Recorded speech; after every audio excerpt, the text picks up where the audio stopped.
One leader eliminated poverty in 2 years, completely. His administrators couldn't find anyone to give charity to. This isn't fiction. This happened. And modern economists still can't explain how. 717 AD, the Umayyad Caliphate, largest empire on earth, stretching from Spain to India. 62 million people. Immense wealth, but millions living in poverty. Beggars in every city. Orphans, starving. Widows, desperate. Then Umar ibn Abdul Aziz becomes caliph. Age 37. What happens next? The most successful poverty elimination program in human history. 2 years. That's all it took. By 719 AD, administrators writing to the caliph, "We cannot find anyone to accept zakat. Everyone has enough." Not reduced poverty. Eliminated it. Completely. No modern government has achieved this. Not with trillions in budgets. Not with centuries of trying. One man, 2 years. Total success. This is the story of Umar ibn Abdul Aziz, the caliph who ran out of poor people. Stay with me. Because what he did isn't just history. It's the blueprint for solving poverty that the world forgot. Let's start with who Umar ibn Abdul Aziz was. Because understanding the man explains the miracle. Umar ibn Abdul Aziz, 682 to 720 AD, born Medina Umayyad dynasty. Family grandson of Caliph Marwan, son of governor royal blood. Upbringing. Raised in Medina, among scholars. Studied Islamic law, hadith, jurisprudence. Position. Governor of Medina, age 25. Known for justice and piety. The Umayyad Caliphate he inherited. Geographic extent. West, Spain, and North Africa. East, Central Asia, and India borders north.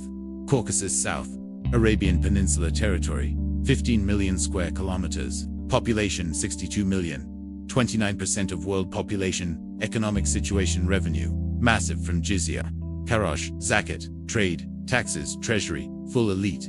Extremely wealthy poor. Extremely poor inequality. Enormous. Political situation. Umayyads ruling 60+ years dynasty established through force. Corruption, widespread tribal favoritism, endemic public resentment. High the Caliph. Before Umar Suleiman ibn Abdul Malik, his cousin ruled 717 to 720. Lived in luxury. Spent lavishly. Dies suddenly. Names Umar as successor following advice. September 22, 717. Umar becomes caliph. Unexpected. Umar was scholar and administrator, not politician. Age 37. Had been governor. Known for piety and justice. Nobody expected revolution. Day 1 actions. Returns palace luxuries to treasury.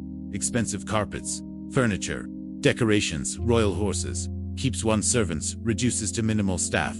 Fine clothes. Wears simple wool. Refuses caliphal salary. Lives on own property income. Announces, "I will not use public funds for personal luxury." This is crucial. Sets tone for entire rule. Week 1 actions. Reverses unjust confiscations. Returns fodok property taken from Prophet's family. Returns land seized illegally under previous caliph's orders. Audit of all governors' wealth shocks the elite. These are huge properties. Massive wealth. Month 1 actions. Implements tax reforms. Abolishes oppressive taxes. Reduces jizya tax on non-Muslims dramatically. Eliminates taxation on converts to Islam.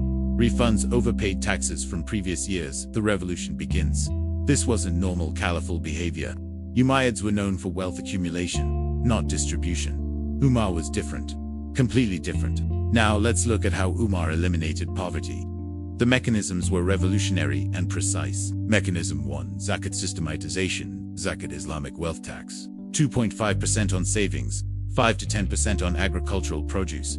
Before Umar, collected but misused. Went to treasury, generally spent on palaces, armies.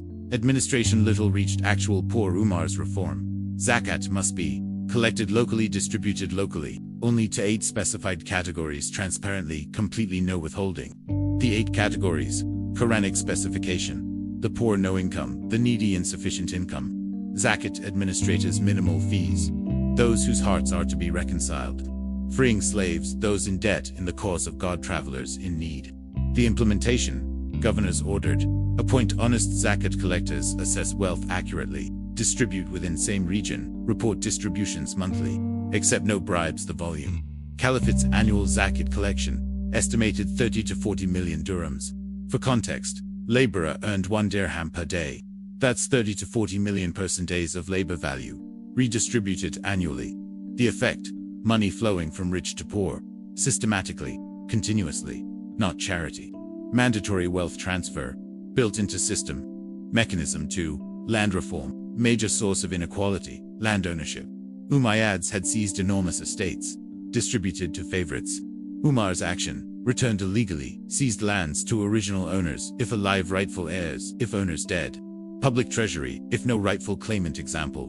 Fodak, large agricultural estate, belonged to Prophet Muhammad's family, seized by caliphs after Prophet's death, kept in caliphal control for 80 years.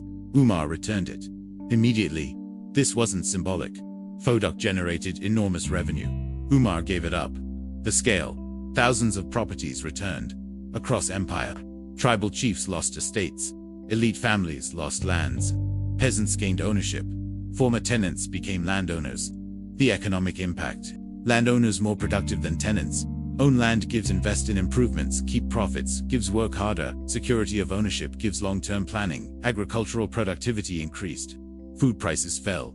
Poor could afford to eat. Mechanism 3. Tax reduction and conversion incentive before Umar. Non-Muslims paid jizya poll tax.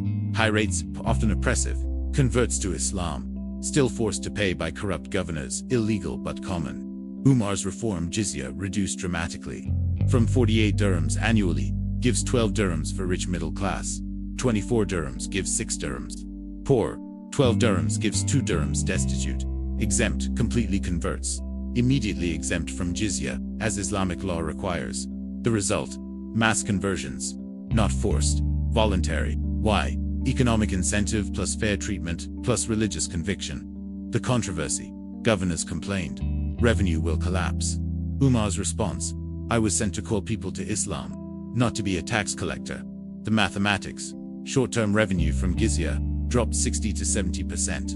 Long-term, tax base expanded, converts paid zakat, but on wealth only. More people prosperous, gives more wealth generated, gives more zakat collected.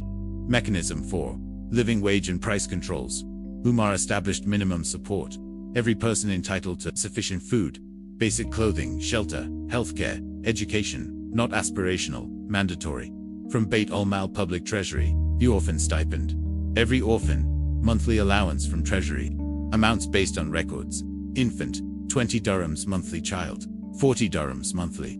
Adult orphan, until self-sufficient. The widow support. Widows without income, monthly allowance. Plus, one-time payment to clear debts. The disability support. Blind, disabled, elderly, monthly stipend. Amounts adjusted based on need and regional costs.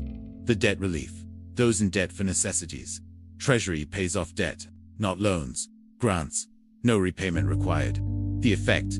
Safety net comprehensive. Nobody fell through. Orphan. Supported widow.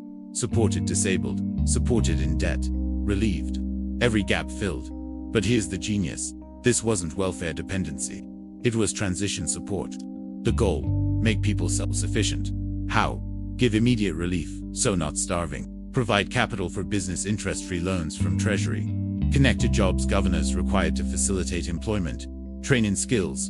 Treasury-funded training. The spiral. Person in poverty gives, receives, stipend gives, gets capital, gives, starts business, gives, becomes self-sufficient, gives, pays, zakat gives funds.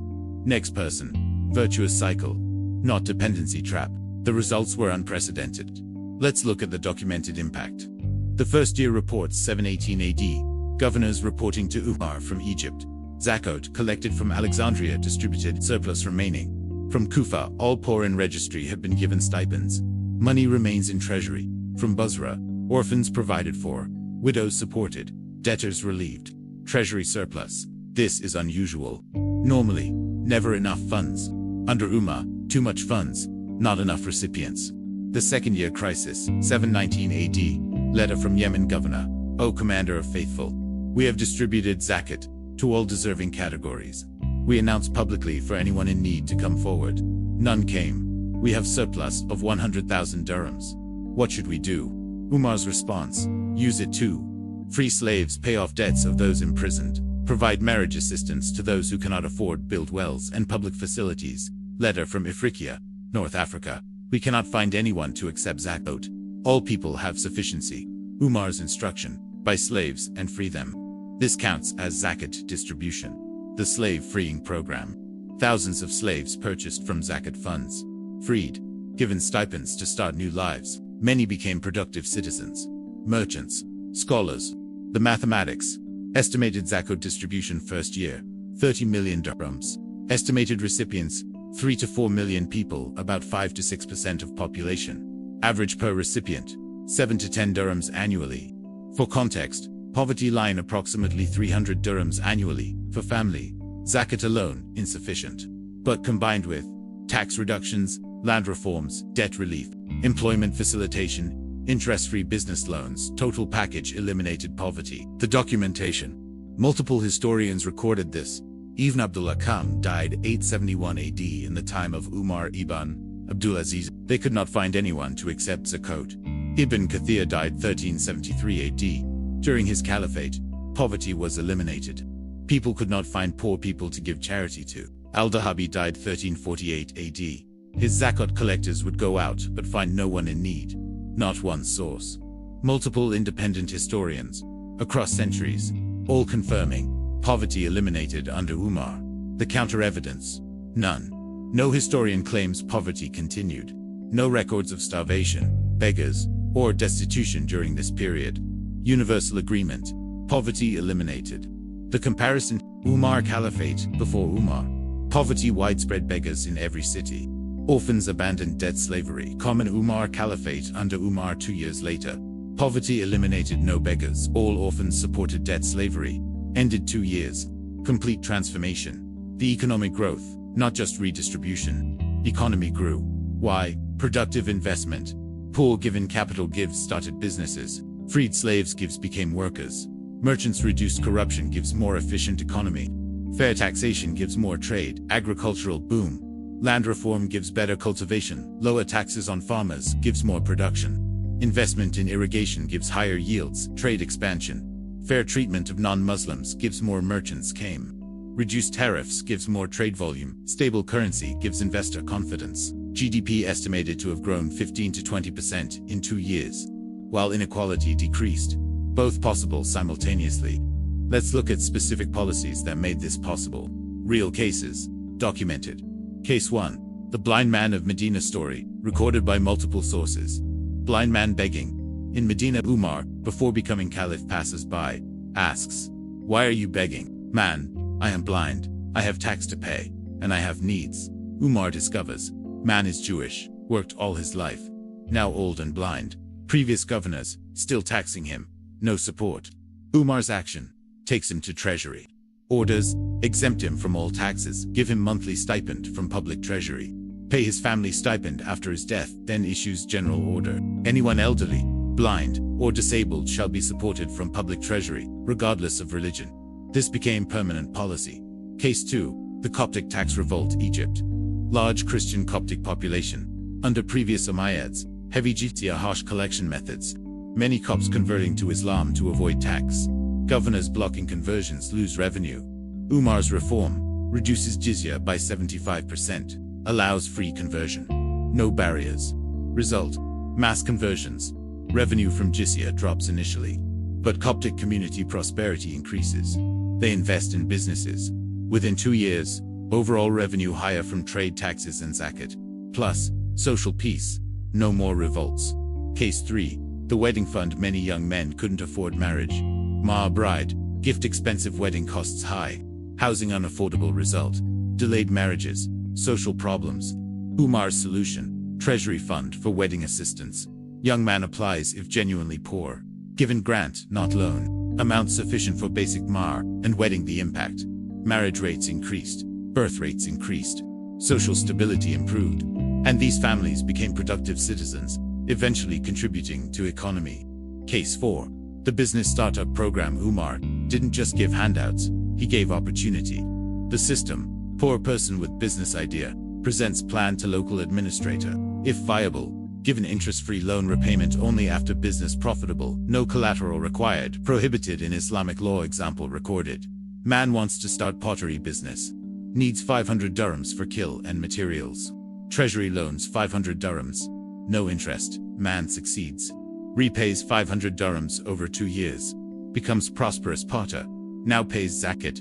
funds next entrepreneur. The multiplication effect. One 500 dirham loan creates one self-sufficient person, one productive business future zakat. Contributor employment for others, far better than just giving 500 dirhams as handout. Case 5. The prison debt relief. Many imprisoned for debt. Can't work, can't repay. Trapped. Umar's order. Review all debtors in prison. If debt for necessities, food, medical, treasury pays, release immediately. If debt for luxury or gambling, remains imprisoned, but given work to repay. Result, thousands released. Given fresh start, many became productive citizens. The total spending. Umar's annual expenditure on poverty relief, zakat redistribution, 30 to 40 million. Dirhams, stipends, orphans, widows, disabled, 10 to 15 million dirhams. Debt relief, 5 to 10 million dirhams. Marriage assistance, 2 to 3 million dirhams. Business loans, 5 to 10 million dirhams total, 52 to 78 million dirhams annually. Caliphate's total revenue, estimated 200 to 250 million dirhams. Poverty spending, 25 to 35% of budget. For comparison, modern US, 9% of budget on poverty programs, modern EU, 15% average. Umar, 30% ++, better targeted, less bureaucracy, more effective. So what did Umar's policies create? A transformed society. The social transformation before Umar: beggars in every city, orphans, abandoned widows, destitute, disabled, neglected, slaves everywhere. Debt bondage common after Umar 2 years. No beggars, couldn't find any. All orphans, supported all widows, provided for all disabled, receiving stipends, mass slave, freeing debt relief, universal. The economic indicators. Agricultural production, up 20 to 30%. Land reform, plus tax reduction. Trade volume, up 15 to 25%. Fair policies, plus reduced tariffs. Tax revenue, initially down, then up 10%. Broader-based treasury surplus. For first time in decades, the comparison with modern poverty programs, modern welfare states, spending 15 to 25% of GDP. Results. Poverty reduced but not eliminated. Duration, decades. Success rate, partial. Umar's program, spending 30% plus of revenue. Results. Poverty eliminated completely. Duration, 2 years. Success rate. Total, what made Umar's program work? 1. Universal coverage, every category addressed. 2. Adequate amounts, not token payments, sufficient for needs. 3. Local distribution, no bureaucratic delays. 4. Mandatory compliance, not optional charity. Systematic transfer. 5. Low corruption, Umar's personal integrity, plus strict oversight. 6. Productive focus, not just handouts, business loans, job facilitation. 7. Political will, Umar prioritized poverty over elite interests. The political cost. Umar wasn't popular with the elite. Umarid family hated him, lost their privileges. Governors resented him, couldn't enrich themselves. Tribal chiefs opposed him, lost special treatment. Wealthy merchants complained higher zakat enforcement, but he didn't care. Served 2 years, 9 months, died in office. Possibly poisoned, widely suspected, never proven. The aftermath. Umar dies, 720 AD, age 39. Next caliph, Yazid II, reverses most reforms. Within years, poverty returns, inequality rises, corruption spreads. Why the reforms didn't survive? 1. Elite resistance, wealthy wanted privileges back. 2. No institutional protection, depended on caliph's will. 3. Revenue concerns, later caliphs prioritized military spending. 4. Short duration, only 2 years. Not enough to become entrenched. But for 2 years, poverty eliminated. Completely proof it's possible. With right policies, right priorities, right leadership. The modern impossibility. No modern nation has eliminated poverty. Despite the United States GDP, $27 trillion poverty spending, $1 trillion annually. Poverty rate, 11.5%. Duration, 60 plus years of programs. European Union, combined GDP, $17 trillion. Poverty spending, $2+ trillion annually. Poverty rate, 16.5%. Duration, decades. Why modern failure? 1. Bureaucracy, 30 to 50% of spending on administration. 2. Perverse incentives, welfare traps discourage work. 3. Insufficient amounts, payments below poverty line. 4. Complexity, hundreds of programs, difficult to access. 5. Corruption, waste and fraud endemic. 6. Political gridlock, can't implement comprehensive reform. 7. Lack of will. Elite capture prevents real redistribution. Umar had none of these problems. Simple system. One tax zakat. Direct distribution. Local control. Personal oversight. Political will. Elite opposition ignored. The lesson: poverty elimination is possible. Not through complexity, through simplicity. Not through bureaucracy, through direct action. Not through token programs, through adequate transfers. Not through elite consensus, through leadership willing to challenge elite. Umar proved it 1,300 years ago. So here's the truth about Umar ibn Abdul Aziz. He solved poverty completely in 2 years across an empire of 62 million people.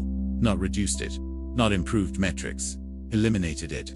Through zakat systematization, land reform, tax reduction, and comprehensive support. His administrators couldn't find poor people to give money to. They tried. There were none. This isn't legend. This is documented history. Multiple sources.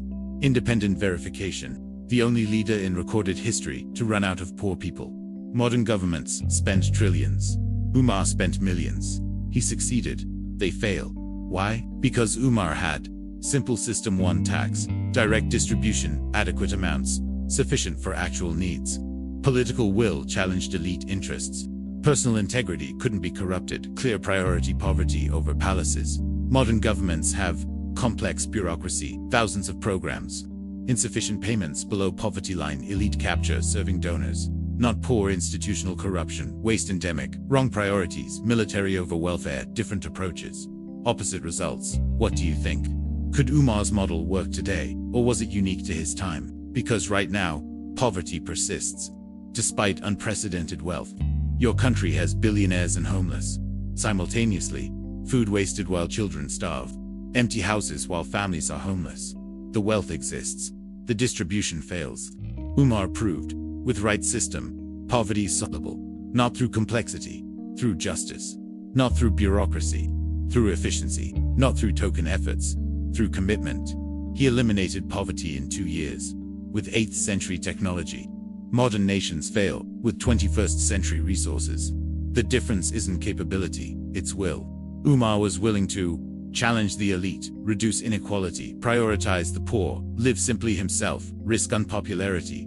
Modern leaders won't do this. Serve elite interests, not public good. That's why poverty persists. Not because it's impossible, because it's unprofitable. For the elite who control policy, Umar showed another way. Leader who lived like poor, served the poor, eliminated poverty, died possibly poisoned by those who hated his justice. But for 2 years, no poverty, an entire empire. That's his legacy. Not conquest, not monuments, not wealth accumulation, poverty elimination, complete, total, unprecedented. The only leader who ran out of poor people, because he actually tried to solve the problem. Not manage it, not study it, not create programs about it. Solve it, and he did. 1,300 years ago, in 2 years, with simple policies. Modern governments, take note, poverty is solvable.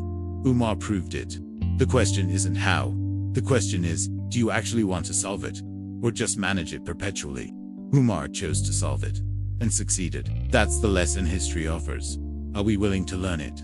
Umar ibn Abdul Aziz ran out of poor people in 2 years. Your government has been trying for decades. Maybe they're solving the wrong problem.